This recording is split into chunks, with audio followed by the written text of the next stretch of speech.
अस्सलाम वालेकुम नाज़रीन, आपका मेज़बान यासिर शामी आपकी खिदमत में हाजिर है और आप देख रहे हैं डेली पाकिस्तान। आज हम मोटिवेशनल स्टोरी जो लेकर आपकी खिदमत में हाजिर हुए हैं।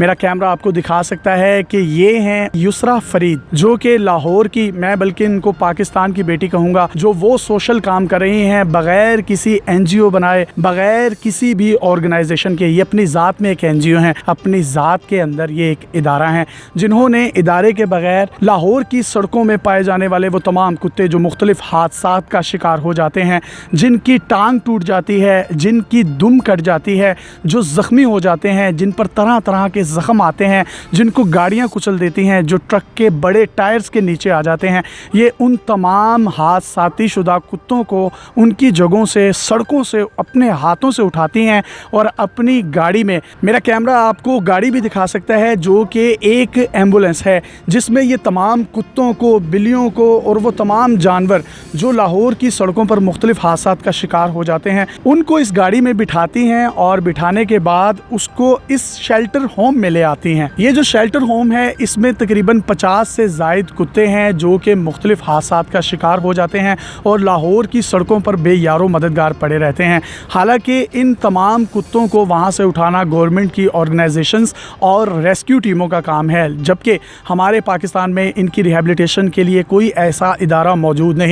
ये शेल्टर होम इनके एक फ्रेंड ने इनको गिफ्ट किया है और उनका ये कहना है कि जब तक आप ये सोशल काम, एक अच्छा काम कर रही हैं, मैं अपनी ज़मीन आपको देने के लिए तैयार हूँ। लेकिन इन्होंने हमें ये भी बताया कि ये शेल्टर होम प्लॉट में है और ये प्लॉट जो है सेल आउट हो चुका है, जिसकी वजह से अब इन कुत्तों की मज़ीद निगहदाश्त के लिए इनको एक जगह की भी ज़रूरत होगी। मज़ीद तफसीलात जो हैं वो इनसे पूछते हैं और इनसे गुफ्तगू करते हैं। आपको हमारे इदारे का दोनों हाथों से सल्यूट है।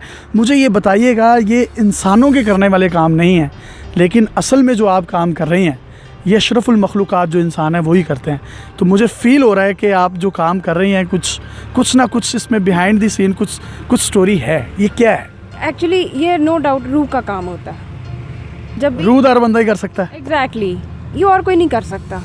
जिसको रूह की पहचान है, जिसमें बर्दाश्त है, जिसमें सब्र है और जो साबित कदम रह के काम कर सकता है, ये वही। आप तो इतनी मॉडर्न, इतनी मोस्ट कोड हैं और आर्टिस्ट भी लग रही हैं, seems to be artist, actually she is artist. तो फिर आप ये इस तरफ किधर चल पड़ी? तो आर्टिस्ट ही तो रूह के करीब होते हैं।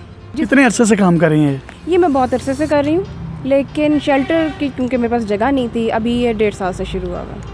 तो यहाँ पर मैंने देखा है तकरीबन 50 से ज़ायद कुत्ते हैं। कुछ कुत्ते जो थे उनकी टांग नहीं थी, कुछ कुत्ते थे वो रेंग कर चल रहे थे, उनकी टांग टूटी हुई थी, कुछ कुत्ते बहुत ही ज़ख्मी हालत में थे और उनके ज़ख्म भी नज़र आ रहे थे। इनकी वैक्सीनेशन, मेडिकेशन आप खुद अपने हाथों से करती हैं? जी बिल्कुल, उठा के लाना है, उसके बाद डॉक्टर पे लेके जाना है, डायग्नोसिस के बाद पता चलता है कि इसका करना क्या है। तो जो डॉक्टर के पास लेके जाती हैं, उसकी जो फ़ीस होती है डॉक्टर की, वो भी अपने पल्ले से पे करती हैं? मेरा फेसबुक पे ग्रुप है, उसमें मैं मेंशन करती हूँ कि मुझे क्या क्या रिक्वायरमेंट्स हैं। तो लोग चैरिटी करते हैं, बेशक कि वो पूरी मेरी रिक्वायरमेंट नहीं होती कि उसमें हो जाए, लेकिन शुक्र अल्हम्दुलिल्लाह लोग पार्टिसिपेट भी करते हैं। इनकी जो खुराक है, इनको खुराक में क्या देती हैं आप जब ये अपनी रिहेबिलिटेशन की तरफ जा रहे होते हैं? इनको ड्राई फ्रूट जो रेडीमेड होता है, जब मेरे पास टाइम नहीं होता बनाने का या जो भी, वरना चिकन नेक्स, चावल, वेजिटेबल्स, ये बनता है इनके लिए। तो जो इनकी आप वैक्सीनेशन करती हैं वो भी अपने हाथों से करती हैं? जी बिल्कुल। तो उसमें जब आप देखती हैं कि कोई एक कुत्ता रोड पे पड़ा है और एक गाड़ी उसको कुचल के चली गई है और उसने उसको मुड़ के भी नहीं देखा और वो खून में लथपथ है, उसमें से बदबू भी आ रही है, आप उसको उठाते कैसे हैं? उस टाइम ये तो जहन में नहीं रहता कि क्या करना है, तो बस उठाना ही उठाना है।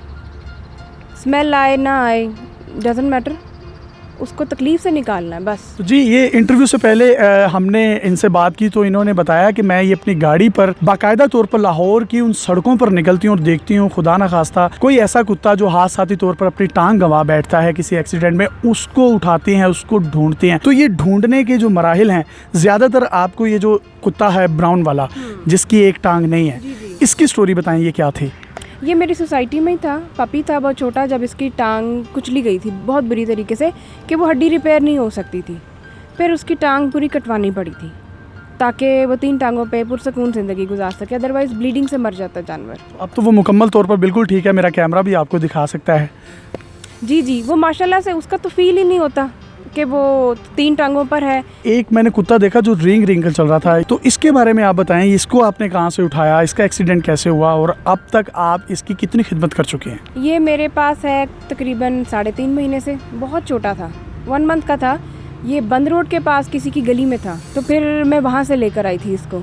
इसकी दोनों टांगें किसी बड़े व्हीकल के नीचे आई थी और एक टांग तो बिल्कुल क्रश हो गई थी और तकरीबन 1.5 महीना लगा इसको ठीक होने में। अच्छा, आपका शेल्टर होम यहाँ पर है, घर आपका करीब ही है, तो आप रातों को उठ कर भी आती होंगी इनकी देखभाल के लिए? ऐसा ही है, क्योंकि सर्जरीज का टाइम बहुत लेट मिलता है। आमतौर पर लड़कियां कुत्तों से बहुत ज़्यादा डरती हैं, तो आपके साथ जो इनकी उनसियत है, इनकी जो मोहब्बत है, आपको तो बिल्कुल डर नहीं लगता है, बल्कि मैंने ये भी देखा है कि एक कुत्ते को 10 कुत्ते मार रहे हैं तो आप उनको जाके छुड़वा भी रही हैं। जी बिल्कुल, अटैचमेंट की बात है, तो डरना नहीं चाहिए। जिस तरह 2 इंसान अगर लड़ रहे हैं तो आपको तीसरा बंदा चाहिए उनकी लड़ाई छुड़वाने के लिए।